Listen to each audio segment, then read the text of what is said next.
এখনো আসছে না, কি আসা উচিত ছিল আজকে বলছি না। রিপ্রোডাকশন ইন অর্গানিজমের মধ্যে প্রথমে বলেছে টাইপ অফ রিপ্রোডাকশন। দু ধরনের রিপ্রোডাকশন আমরা পড়বো। এই চ্যাপ্টারটা বাস্তবে নিকের ক্ষেত্রে 2024 সালে ছিল না, তো এখন 2025 সালে থাকবে কি থাকবে না সেটা কোনো ঠিক নাই, তাই আমরা এটা পড়ে নিই, কারণ ছোট চ্যাপ্টার পড়ে নিতে অসুবিধা নেই। যদি বাই চান্স থাকে প্রত্যেকবারই রিটার্ন আর সিলেবাস কিন্তু চেঞ্জ হয়। তো দু ধরনের রিপ্রোডাকশন আমরা দেখতে পাই, একটাকে বলা হয় অ্যাসেক্সুয়াল রিপ্রোডাকশন, আরেকটাকে বলা হয় সেক্সুয়াল রিপ্রোডাকশন। তো এখন অ্যাসেক্সুয়াল রিপ্রোডাকশন মানে আমরা খুব ভালো করে জানি যে অ্যাসেক্সুয়াল রিপ্রোডাকশনে ওয়ান অর্গানিজম ইজ ইনভলভ, একজন যুক্ত থাকে। আর সেক্সুয়াল রিপ্রোডাকশনের মধ্যে দুটো প্যারেন্ট ইনভলভ থাকে। লাইফ স্প্যান, এখন লাইফ স্প্যান দুই ধরনের হতে পারে, একটা হচ্ছে শর্ট লাইফ স্প্যান আর একটা হচ্ছে long life span. Life span depends on size or parents or offspring, অর্থাৎ লাইফ স্প্যান কিন্তু কোনো আকৃতি বা আকারের উপরে নির্ভর করে না। একটা হাতির আকৃতি একটা টিয়া পাখির থেকে অনেক বড়, কিন্তু হাতি 70 থেকে 90 বছর বাঁচে, কিন্তু একটা টিয়া পাখি মোটামুটি ভাবে 140 বছর বাঁচে। ভ্যারাস একটা টিয়া পাখি থেকে অনেকটা বড় হচ্ছে একটা কচ্ছপ প্রায় 150-200 বছর বাঁচে। তো সেক্ষেত্রে লাইফ স্প্যান কিন্তু মোটেই তার আকার আকৃতির ওপর নির্ভর করে না। এরপর বলেছে যেমন ধর এলিফ্যান্ট মোটামুটি 90 বছর বাঁচে, একটা গোলাপ ফুলের গাছ 7 বছর মতো বাঁচে, কুকুরের লাইফ স্প্যান 20 বছর, বাটারফ্লাইয়ের 1 থেকে 2 সপ্তাহ। তো বিভিন্ন ধরনের, একটা 200 বছর মোটামুটি বাঁচে হচ্ছে একটা বট গাছ, আর 150 বছর মোটামুটি বাঁচে হচ্ছে একটা কচ্ছপ। অ্যাসেক্সুয়াল রিপ্রোডাকশন যেখানে offspring produce by single parent, তার মানে অ্যাসেক্সুয়াল রিপ্রোডাকশনে বলেছে যে অফস্প্রিং বাই সিঙ্গেল প্যারেন্ট, একটা প্যারেন্ট থেকে অফস্প্রিং তৈরি হয়, এটাকে বলা হয় অ্যাসেক্সুয়াল রিপ্রোডাকশন। এবং হুবহু সিঙ্গেল প্যারেন্টের কার্বন কপি হয়, অর্থাৎ একদম কার্বন কপি মানে হুবহু মিল থাকবে তার না তার প্যারেন্টসের সাথে, তার এটা না আরেকটা নতুনটাতে আছে, এই পুরাতনটাতে আছে, নতুনটাতে আছে আছে এটা 2024 সালে হয়তো সিলেবাসের অন্তর্গত ছিল না, কিন্তু 2025 সালের রিটনিকের ক্ষেত্রে এটা থাকবে কিনা এটা আরাম বোঝা যায়। যেহেতু ছোট চ্যাপ্টার তাই শেষ করে দেওয়ার জন্য এটা বলে দেওয়া, যাতে আসলে ভালো পড়া থাকলো, আর যদি না থাকে সিলেবাস থেকে অমিট করা থাকে তাহলে থাক, অসুবিধা নেই, নষ্ট হলো না দিন। এবার মরফোলজিক্যালি এবং জেনেটিক্যালি এই যে অফস্প্রিংগুলো তৈরি হয় তারা তার পিতামাতার মতো মানে প্যারেন্টের মতো হুবহু একরকম থাকে, মরফোলজিক্যালিও এবং জেনেটিক্যালি। তো এদের কতগুলো ভাগ আছে, কি কি ভাগ? এক নাম্বার হচ্ছে কি, একটা নাম্বার হচ্ছে বাডিং। বাডিং যেমন আমরা তাহলে এখানে একটা করে জানতে পারি, প্রথমে হচ্ছে বাডিং। বাডিং তাহলে কি? বাডিং মানে কোরক, কোরক তৈরি করা। এখানে daughter organism grow from the parent, অর্থাৎ বার্ড থেকে তৈরি হয়। এখন এই বাডিং দু রকমের হতে পারে, একটা হচ্ছে ইস্টের ক্ষেত্রে যেটাকে বলা হয় ইন্ট্রিনসিক, ভিতর থেকে বাডিং, আরেকটা হচ্ছে হাইড্রার ক্ষেত্রে যেটাকে বলা হয় এক্সট্রিনসিক, বাইরের বাড়ি। এরপর বলেছে বাইনারি ফিশন। বাইনারি ফিশন দেখতে পাওয়া যায় অ্যামিবা, এবং খুব সহজেই ব্যাপার বাইনারি ফিশনের ক্ষেত্রে, অর্থাৎ এটা যদি অ্যামিবা হয় এটা কি হবে না এরকম করে এইরকম একটি অংশ তৈরি করবে, অর্থাৎ এটা বাইনারি ফিশনের একটি অংশ। তাহলে এটা অ্যামিবা ছিল, এখান থেকে এরকম একটা ইলংগেশন তৈরি হবে, দিয়ে মাঝখান বরাবর এটা সেপারেট হয়ে যাবে, এটা একটা অ্যামিবা, এটা একটা অ্যামিবা। এটা হচ্ছে বাইনারি ফিশনের ক্ষেত্রে দেখা যাবে, প্যারেন্ট একদম ডিভাইড হয়ে যাবে সিম্পল ফর্মে। তারপরে বলেছে জুস্পোর। জুস্পোর, এখানে একটা দারুণ জিনিস দেখতে পাওয়া যাচ্ছে, সেটা কি? সেটা হচ্ছে এখানে যে মেন প্যারেন্টাল অ্যামিবাটা ছিল, এখানে দেখ কোনো প্যারেন্টাল অ্যামিবা নাই, অর্থাৎ কোনো রেসিডুয়াল প্যারেন্টাল পার্ট বেঁচে থাকছে না। এরপর বলেছে জুস্পোর। জুস্পোর মানে হচ্ছে দুই ধরনের স্পোর হয়, এক হচ্ছে জুস্পোর যাতে ফ্ল্যাজেলা থাকে যেটা মোটাই, দুই হচ্ছে অ্যাথলানোস্পোর যাতে ফ্ল্যাজেলা নাই যেটা নন মোটাই। এখন জুস্পোর ক্ল্যামাইডোমোনাসে দেখতে পাওয়া যায়, আবার ভাউকেরিয়াতেও দেখতে পাওয়া যায়। এরা মাইক্রোস্কোপিক হয়, মোটাইল হয় এবং চলতে ফিরতে পারে। কনিডিয়া, কনিডিয়ার এক্সাম্পল দেখতে পাই আমরা পেনিসিলিয়ামের ক্ষেত্রে, যেটা বাস্তবে নন মোটাইল একটা স্পোর, এবং এক্সোজেনাস স্পোর, অর্থাৎ এক্সোজেনাস মানে দেহের বাইরে থেকে তৈরি হয় এক্সোজেনাস স্পোর, এবং চেন আকারে থাকে, অর্থাৎ একটা শৃঙ্খলের মতো করে থাকে। তারপরে বলেছে কি, তারপরে বলেছে গেমিউল। তো গেমিউল দেখতে পাওয়া যায় কেমন না, গেমিউল দেখতে পাওয়া যায় একটি এইরকম একটি অংশ থাকে গোলের মতো, এখানটাতে এরকম করে ভর্তি থাকে হচ্ছে, এখানে একটা মাইক্রোপাইলার এন্ড থাকে এবং এটা ভর্তি থাকে স্পিকিউল দিয়ে, আর ভিতরের গুলো হচ্ছে যে ডট ডট গুলো দিয়েছি সেগুলো বাস্তবে কি আর্কিওসাইট। গেমিউল দেখতে পাওয়া যায়। তারপরে হাইফা দেখতে পাওয়া যায়, যেমন হাইড্রার ক্ষেত্রে আমরা দেখতে পাই, অনেকের ক্ষেত্রে কনিডিয়ার ক্ষেত্রে দেখতে পাই। কনিডিয়া কার ক্ষেত্রে দেখতে পাই না, কনিডিয়া দেখতে পাই পেনিসিলিয়ামের ক্ষেত্রে, মানে পেনিসিলিয়ামের ক্ষেত্রে। ঠিক আছে, আচ্ছা। এরপরে বলেছে ভেজিটেটিভ প্রপাগেশন, অর্থাৎ এটা তো গেল asexual reproduction by means of spore. এরপরে আসবে ভেজিটেটিভ প্রপাগেশন, যাকে আমরা বলি অঙ্গজ জনন। তো সেই অঙ্গজ জনন বা ভেজিটেটিভ প্রপাগেশনের মধ্যে কি পাবো, প্রথমে পাবো রানার। রানার দেখতে পাই আমরা কিসে না, গ্ল্যাডিওলাসের ক্ষেত্রে দেখতে পাই হচ্ছে রানার। 2 জিঞ্জারের ক্ষেত্রেও দেখতে পাই আমরা, মানে আদার ক্ষেত্রে দেখতে পাই জিঞ্জার, রানা। সাকার দেখতে পাই আমরা মেন্থা বা মিন্টের ক্ষেত্রে। টিউবার দেখতে পাই আমরা পটেটো, আলুর ক্ষেত্রে, আলুর যে চোখ বলা হয় আই অফ আ পটেটো, ওটা দিয়ে আবার নতুন আলু তৈরি করা যাবে, ওটা পুঁতে দিতে। ঠিক আছে, এরপরে বলেছে কি, এরপরে আমরা ওয়াটার হায়াসিন মানে দেবার ঘর কি, তো ওয়াটার হায়াসিনকে আমরা দেখতে পাই। সেই ওয়াটার হায়াসিন হচ্ছে কি না, ওয়াটার হায়াসিন হচ্ছে কচুরিপানা। This is called the terror of Bengal. তার কারণ এদেরকে আমরা ফুলের জন্য নিয়ে এসেছিলাম, খুব সুন্দর পিঙ্কিশ কালারের একটা ফুল হয়, কিন্তু দেখা যায় যে এই ফুল পরবর্তীতে এদের মানে রিপ্রোডাকশন এত ভাস্ট হয়, এত ফাস্ট হয় যে এরা স্ট্যাগন্যান্ট করে দেয় ওয়াটারকে, বল আটকে দেয়, যার জন্য এদেরকে বলা হয় হচ্ছে টেরর অফ বেঙ্গল। পটেটোর আলুর তো আমরা জানি, আলুর ক্ষেত্রে দেখতে পাওয়া যায় যে তাদের আই অফ আ পটেটো। এদিকে জিঞ্জার আর আমাদের ব্যানানা, তাদের ক্ষেত্রে দেখতে পাবো আমরা কি না, তাদের ক্ষেত্রে দেখতে পাবো আমরা রাইজোম, মডিফাইড স্টেম, এটা রাইজোম এক ধরনের। তারপরে কি বলেছে, নোড থেকে তৈরি হবে। অন্যদিকে ব্রায়োফাইলামের নাম আমরা নিশ্চয়ই শুনেছি, পাথরকুচি। এদের আবার অ্যাডভেন্সাস বার থাকে, যেখান থেকে নচ তৈরি হয়, এবং মার্জিন অফ দ্য পাতা, অর্থাৎ পাতার যে কর্নার সেখান থেকে তৈরি হয় হচ্ছে আরেকটা পাথরকুচি গাছ।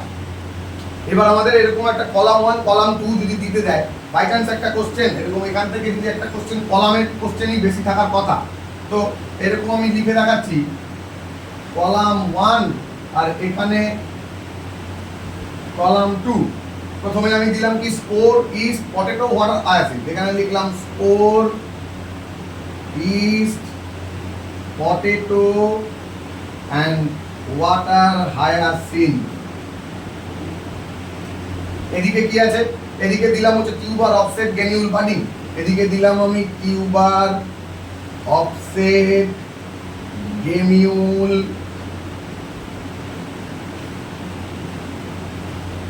আর কি গেমিউল, আর দিলাম হচ্ছে বাডিং। কোনটা কোন দিকে হবে,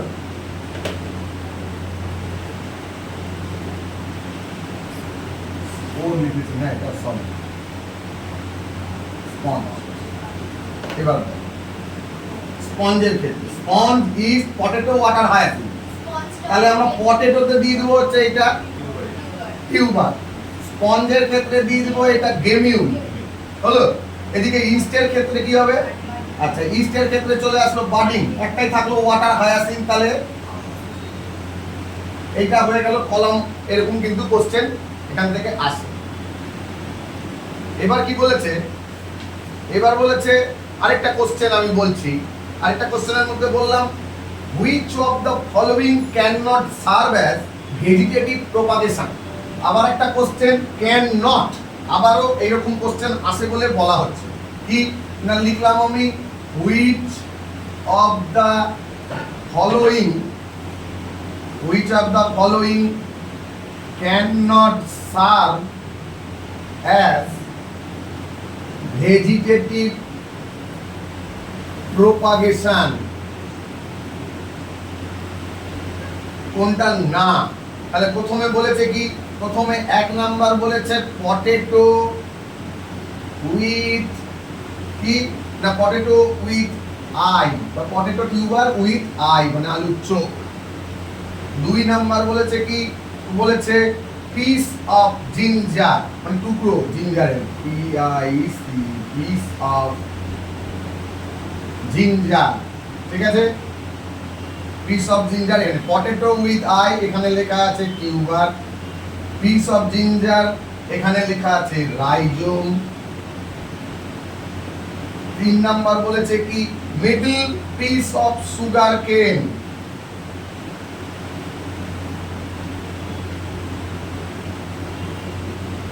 মানে আখের ক্ষেত্রে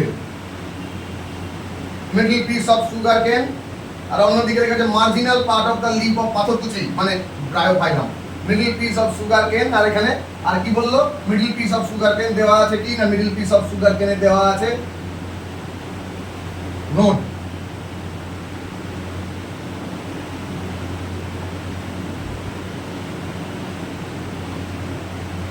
চার নাম্বার বলেছে হচ্ছে ব্রায়োফাইলামের ক্ষেত্রে, ব্রায়োফাইলামের ক্ষেত্রে বলেছে হচ্ছে মার্জিনাল পার্ট। এবার বল which of the following cannot serve as vegetative propagation, কোনটা ভেজিটেটিভ প্রপাগেশনের মধ্যে পড়ে না। তার মানে এইটা ভেজিটেটিভ প্রপাগেশনের মধ্যে পড়ে না। এখানে যদি দিত এটা উঠিয়ে তাহলে তিনটাই হতো, এটা বাদে কোশ্চেন শুধুমাত্র এটা নটের জন্য এদিক ওদিক হতে। এরপরে আমরা জানবো কি অ্যামিবার কথা আমরা জেনেছি। এবার বলেছে কি এবার বলেছে যেটা সেটা হচ্ছে যে longitudinal binary fission. Binary fission তো পড়লাম, তাহলে যদি এবার লংগিটিউডিনাল বলি তাহলে কি হবে। লংগিটিউডিনাল বাইনারি ফিশন কাদের দেখা যায়, লংগিটিউডিনাল বাইনারি ফিশন দেখতে পাওয়া যায় হচ্ছে ইউগ্লিনার ক্ষেত্রে। এবার যদি বলে transverse binary fission, transverse binary fission দেখতে পাওয়া যায় প্যারামেসিয়ামের ক্ষেত্রে। তারপরে যদি বলে হচ্ছে যে অবলিক বাইনারি ফিশন অর্থাৎ আড়াআড়ি ভাবে, তখন তাদের দেখতে পাওয়া যায় প্ল্যানেরিয়ার ক্ষেত্রে। অ্যামিবার ক্ষেত্রে তো বাইনারি ফিশন বললাম, এটা বাদ দিয়েও অ্যামিবার আরেক ধরনের রিপ্রোডাকশন পার্ট আছে, সেটাকে বলা হয় মাল্টিপল ফিশন। মাল্টিপল ফিশন কখন করে, অ্যামিবা অ্যাকচুয়ালি বাইনারি ফিশন করে হচ্ছে যখন ফেভারেবল কন্ডিশন আছে তখন, আর যখন আনফেভারেবল কন্ডিশন প্রতিকূল পরিস্থিতি তখন অ্যামিবা মাল্টিপল ফিশন করে এবং সেটা নিজের স্পোর হিসাবে জমিয়ে রাখে, ঠিক আছে, সিস্ট তৈরি করে, যাকে এনসিস্টেশন বলা হয়। প্লাজমোডিয়াম কিভাবে বাইনারি ফিশন করে, প্লাজমোডিয়ামের বাইনারি ফিশনের বদলে প্লাজমোডিয়ামের হয় হচ্ছে মাল্টিপল ফিশন। প্লাজমোডিয়াম যদি দেখি তাহলে প্লাজমোডিয়াম এখানে এটা হচ্ছে তার সাই জয়েন্ট বলা হয় একে। এই সাই জয়েন্ট গুলো থেকে পরবর্তীতে মাল্টিপল ফিশন দিয়ে সেখানে কি করে না এরকম বহু নিউক্লিয়াস যুক্ত সাই জয়েন্ট তৈরি করে, যা যে প্রসেসটাকে বলে সাইজোগনিক প্রসেস, যেখান থেকে এটা তৈরি করবে কি না তৈরি করবে হচ্ছে এইরকম স্পিন্ডল শেপ করে কিছু পয়েন্ট। এই স্পিন্ডল শেপ গুলো যেটা এটাকে বলা হয় মেরুজয়েড, তারপরে এটা ফেটে গিয়ে এগুলো দেহের বাইরে বেরিয়ে যাবে। এটা হচ্ছে প্লাজমোডিয়ামের মাল্টিপল ফিশন। এরপরে যেটা জানার সেটা হচ্ছে প্লাজমোটমি। প্লাজমোটমি হচ্ছে কি ওপালিনার দেখতে পাওয়া যায় এক ধরনের প্রোটোজোয়ার ক্ষেত্রে, তাদের হচ্ছে মাল্টিপল নিউক্লিয়েটেড যে প্যারেন্টাল অ্যানিমাল আছে তার থেকে যে অফস্প্রিং তৈরি হবে তা মাল্টিপল নিউক্লিয়েটেডই হবে, মানে মাল্টি নিউক্লিয়েটেড অফস্প্রিং তৈরি হবে ফ্রম মাল্টি নিউক্লিয়েটেড প্যারেন্টাল অংশ থেকে। এটাকে আমরা বলবো হচ্ছে প্লাজমোটমি। বাডিং এর কথা আমরা আগেই বলে দিয়েছি, গেমিউলের কথা, স্পঞ্জের কথা বলেছি। এটা বাদ দিয়ে আরেকটা জিনিস আছে যেটাকে বলা হয় হচ্ছে কি না ফ্র্যাগমেন্টেশন। ফ্র্যাগমেন্টেশন আমরা দেখতে পাই কিসে না ফ্র্যাগমেন্টেশনের কথা। তো এবার ফ্র্যাগমেন্টেশন যদি কোশ্চেন আবার এখান থেকে একটা আমরা কোশ্চেন তুলতে পারি, সেটা হচ্ছে ফ্র্যাগমেন্টেশন। ফ্র্যাগমেন্টেশন কি না টুকরো সমান দুটো অংশে সেপারেটেড হয়ে যাওয়া, স্পাইরোগাইরাতে আমরা এটা দেখতেই পাই। তো ফ্র্যাগমেন্টেশনের মধ্যে যদি বলা হয় আমি দিলাম ফ্র্যাগমেন্টেশন দেখা যায় দিয়ে এরকম চারটা অড ওয়ান আউট করতে দিলাম এন্ড ডব্লিউটি মানে রিরাইট করতে বললাম। অড ওয়ান আউটের মধ্যে আমি দিলাম কি রাইজোপাস রিক্সিয়া স্পাইরোগাইরা, তাহলে লিখলাম স্পাইরোগাইরা। 2 নাম্বার হচ্ছে কি, 2 নাম্বার হচ্ছে রাইজোপাস। 3 নাম্বার হচ্ছে কি, 3 নাম্বার হচ্ছে রিক্সিয়া। 4 নাম্বার হচ্ছে স্পঞ্জ। এবার এখানে বললো যে এই চারটে যেটা আছে ফ্র্যাগমেন্টেশনের মধ্যে এখানে 1 নাম্বার মানে এবার অপশন বলছে যে 1 নাম্বার অপশন হচ্ছে যে 0টা ঠিক, এখানে একটাও ঠিক না। 2 নাম্বার বলেছে একটা ঠিক, 3 নাম্বার বলেছে 4টা ঠিক, আর 4 নাম্বার বলেছে 2টা ঠিক। এবার আমাকে বল যেখানে উত্তর কি। কোশ্চেন চাইলেই কঠিন করা যায়, একটা নরমাল কোশ্চেন। ফ্র্যাগমেন্টেশন দেখতে পাওয়া যায়, লেখা আছে ফ্র্যাগমেন্টেশন দিয়ে 4টে অপশন দেওয়া আছে, উত্তর এটা। 1 নাম্বার উত্তর একটাও ঠিক, 2 নাম্বার উত্তর একটা ঠিক, এদের মধ্যে একজনের দেখা যায়। 3 নাম্বার উত্তর 4 জনেরই দেখা যায়। 4 নাম্বার উত্তর এদের মধ্যে 2 জন দেখা যায়। এবার বল উত্তর কোন।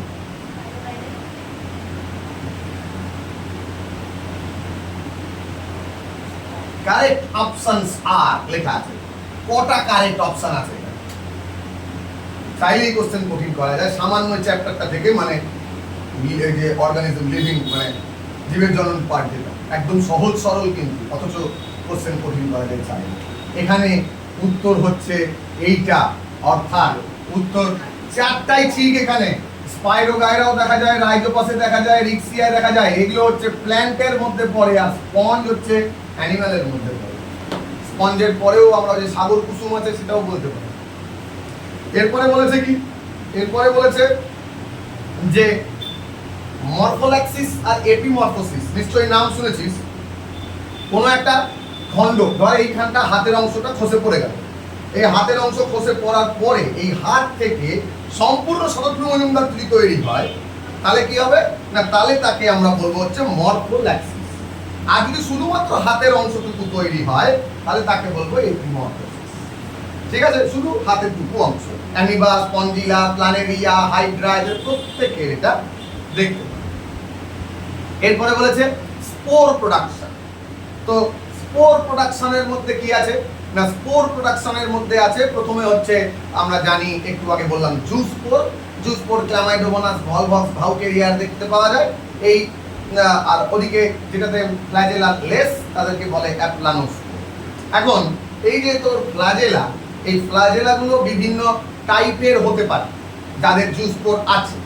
তো ফ্ল্যাজেলা যেমন যদি দেখা যায় যে একদম স্মুথ ফ্ল্যাজেলা, তাহলে তাকে বলি হুইপল্যাশ ফ্ল্যাজেলা, এবং এটা দেখা যায় ক্লামাইডোমাস।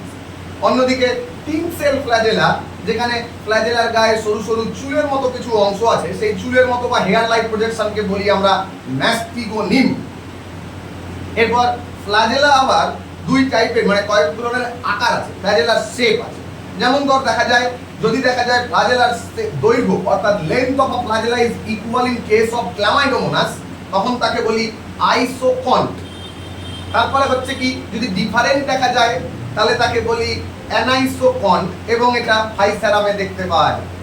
যদি দেখা যায় যে ফ্ল্যাজেলা তৈরি হয়েছে কোথায় না বেস থেকে, তখন তাকে বলে ওভিস্টোক্যান্ট, এটা দেখা যায় সিনচিট্রিয়াম।